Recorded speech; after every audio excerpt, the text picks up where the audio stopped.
This story is from AITA and is titled, Am I the Astronaut for Not Telling My Parents That the Event They Were Missing Was My Wedding?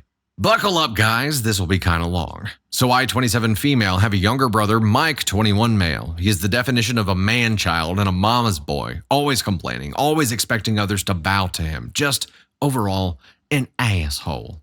Ever since he was born, my parents fussed over him for everything. He's not special needs or had a traumatic birth or anything of the sort. He was just born. And my parents completely discarded me. My mom, 50 female, especially. She went from a loving mother to one of those boy moms that people make fun of on the internet. My father, 50 male, still showed me love and support, but he's always been too much of a coward to stand up to my mother and let me win at least once. The only one who stood up for me was my grandpa, 76 male, who always called my parents out on their bullshit and never liked my brother. I remind him of his late wife, my grandma, and we have a very special bond, but he lives on the other side of the country, and I never see him often. Mike knows our mom prefers him and loves to shove it in my face. Because of this and his behavior, we've always been at odds. He's a spoiled brat and an awful human. I can't remember how many times I ended up in trouble for things I did better than him or for the things he framed me with. His only talents are his football skills. He won a scholarship to a nice college out of state. My parents didn't spend a dime on my education because apparently my fund had been used to cover expenses after a fire, just for me to discover years later that said money was given to Mike to buy a car and a house. I mean, there were red flags earlier, but let's go ahead and drop some now. It's a public university where I met Lucas. He was the first person I was really drawn to there. Of course, I met new people who are now my dearest friends, and thanks to them and Lucas, who was my best friend for years before we got together, I managed to move out of my parents' house. Now, both Lucas and I are well known in our fields and have very good salaries. Now to the main issue. Lucas proposed to me a year ago. We're very private people, so he didn't post it on social or anything. And when I told my parents, they dismissed it with a, "That's nice." I'm starting to think that they downright didn't listen to me at all. We decided that we wanted a nice but simple ceremony and reception with our friends and relatives. Lucas convinced me to invite my parents and brother, but they never responded to the invite. Oh, this is going a much different place than I thought it was. And whenever I went to visit and began to talk about my wedding without mentioning it was a wedding, my mom would always speak over me about my brother's accomplishments and wild adventures. At one point, I got so fed up with it and interrupted my mom to tell her that there was an event I was planning to organize whose dates were unmovable. She told me that they couldn't attend because my brother was playing the last game of the season that very same day and wanted them to be there. Of course, this favoritism didn't surprise me. They missed my ballets, shows at both my high school and university graduation for things about him. At this point, I wanted to be petty. I told both of my parents that it wasn't a problem to miss the event, purposely omitted the fact that this event was my wedding, and didn't insist further. Flash forward to a few weeks ago, I got married. It was perfect. My family, Lucas's family, and our friends were all there, and we had a blast. My grandpa was happy to give me away, and it was just perfect. My relatives asked multiple times why my parents weren't there with us. I was honest and simply said that they had my brother's game to attend and couldn't come. They gave me a few looks, and my grandpa was visibly angry for a while, but otherwise nothing strange happened. After the reception, Lucas and I left for our honeymoon, and were phone-free for the whole duration of the trip. Hold on, time out. For that alone, going phone free for the duration of the trip after this bullshit, because you just know that they're gonna go crazy. But once we got back, we discovered that a shitstorm was welcoming us home. I turned my phone on and was unable to even unlock it before a storm of notifications popped up. Most of them were from my mother and brother. Mike called me all sorts of nasty names and insulted me because apparently one of my paternal aunts posted the photos of the wedding on Facebook and captioned it with a very obvious dig at my parents, especially my mom, for missing the wedding. The post apparently went viral in my parents' community, and they've been publicly shamed for their mistreatment of me. That's why they're mad. That's it. That's the only reason they're mad. It also turns out that my grandpa personally visited my parents to go on a tirade to shame my father, his son, to the point of tears. And this seemed to be my father's breaking point because he was so distraught for missing his only daughter's wedding and for his father's disapproval that he finally rebelled against my mom and is threatening divorce unless she makes it up to me. I think that's the reason why why my mom has been spamming my phone with messages, at first insulting and threatening, and then downright pitiful, full of begging and pity parties. Now that I'm home with my husband, deciding how to approach the situation. Most of my relatives, even those I didn't invite to the wedding, reached out to apologize for what I went through and to claim they had no idea this was happening at home. Can't blame any of my relatives. They all live with my grandpa on the other side of the country or in another state. But my mom's sisters and friends are belittling me for not telling my mom about the wedding, because now she's inconsolable at the thought of having missed my wedding. Personally, I think she just claims that to save face, but I'm not sure. Oh, be sure. Be sure, OP. The latest message from my father and mother seem extremely saddened and hurt for missing my wedding. Now my family is divided on three fronts. The majority who's sticking by my side, my maternal aunts shaming me for hurting my mom's feelings, and my maternal grandparents who are adamant that I forgive my mom in light of her atonement. My best friends are telling me not to listen to them. So Reddit, am I the astronaut? We have an update, but before we get into that, no! These people. Are you filming, Gerald?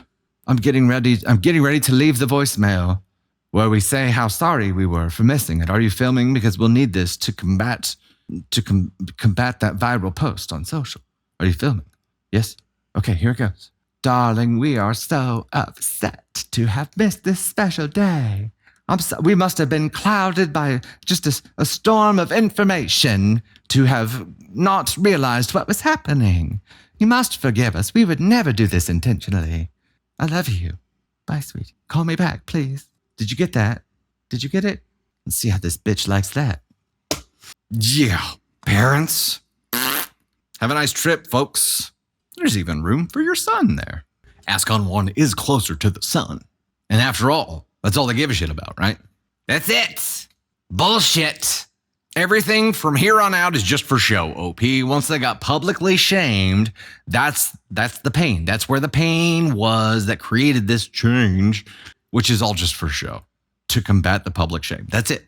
They don't give shits. Hell no. They have to pretend to give shits now to combat the public shame. That's it. Edit/update. Thank you so much for the feedback and love. It's overwhelming. I'm going to address the popular questions here. I did inform my parents about the wedding. I sent traditional on paper invites to all of my guests and was notified that all the invites had reached their addresses. I did not receive any answer from my parents and Mike, a few distant relatives, and some on Lucas's side. I did reach out to all of them through message to double check, and those who hadn't replied told me that they couldn't come. I asked my parents and brother via text, but they didn't respond. It was left on red. Knowing them and given all the things I had to plan, I didn't bother insisting. I didn't repeat the date of my wedding because I had already been told there was my brother's game. Plus, every time I insisted on highlighting my celebrations to get an answer, I was always told that it wasn't that important and not to be pissy and a bother. I would like for you to come to my wedding. Don't be pissy and a bother.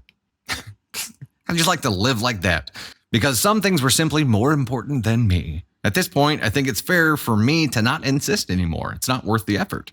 I didn't keep my wedding a secret. I avoided telling my parents that it was my wedding to see if they would be interested in the slightest, but surprise, surprise, they weren't. Despite this, I did openly talk about my wedding with my aunts and uncles. My mother was in the room with us a few times when I discussed venues or dress shops with my aunt, the Facebook post one, but sometimes when mom was on the phone and other times she was just chatting with other people. She never paid attention. When I talked about it during reunions, she smiled and said, "That's great, dear," and then would change the subject. Radio silence on Dad and Mike. So mom's sitting there listening to she's watching you talk, OP. She sees your mouth moving, but all she's hearing is what's the next thing I need to do for Mike? What does Mike have going on tomorrow? She's not even hearing your words. I kept in contact with him because, well, all the times I tried to go no contact in the past, I've been harassed. I tried after my high school, bachelor's, and master's graduations, to which they never bothered to show up for reasons involving my brother. Every time I was shamed for daring to turn my back on the family by my parents, my brother, my maternal aunts, and my maternal grandparents, I think the turning point here is that all of those times, Lucas wasn't by my side. We started dating a little after my last attempt at going no contact. And now that I have him here, I feel more confident in my stance. But before that, I wasn't this confident. As I already stated, all my paternal side lives on the other side of the country and wasn't aware of how they treated me. I did try to expose my parents once at 14. My aunts, uncles, and grandpa reprimanded them. They faked being sorry, and once home, I got the beating and gaslighting of my life for lying. After that, I kept in contact regularly with my paternal side, but omitting my parents' abuse out of fear, which, to be honest, still haunts me to this day. But he was always threatened to be alienated from me if he tried anything. My parents and I are not from the same city. I live in a city an hour drive from my parents' small town, and they don't know my new address because, one, my brother tried to break into my apartment to steal some cash, and my mother backed him up, claiming that siblings share their goods. Hold on. This is a very casual observation. But what the Your brother tried to break in. No, yeah, your brother was trying to break into your house to steal some cash, and your mom was like, well, yes, because siblings share things. This hurts. Now I moved, and I'll be sure not to tell them where I live. My parents didn't buy my brother a car and a house before he even started high school. They bought him a car for his 16th birthday and a house near his college when he began freshman year. They didn't spend the money from my fund right away. They just lied to me to use it later for my brother, keeping it stored for later in the meantime. So, OP, let's have a little chitty chat. Can we talk? OP? When you try to go no contact, you're not going all the way. And I don't know why. And I don't think chat knows why either. Going true no contact means like blocking people, changing your number if you have to. Truly going no contact.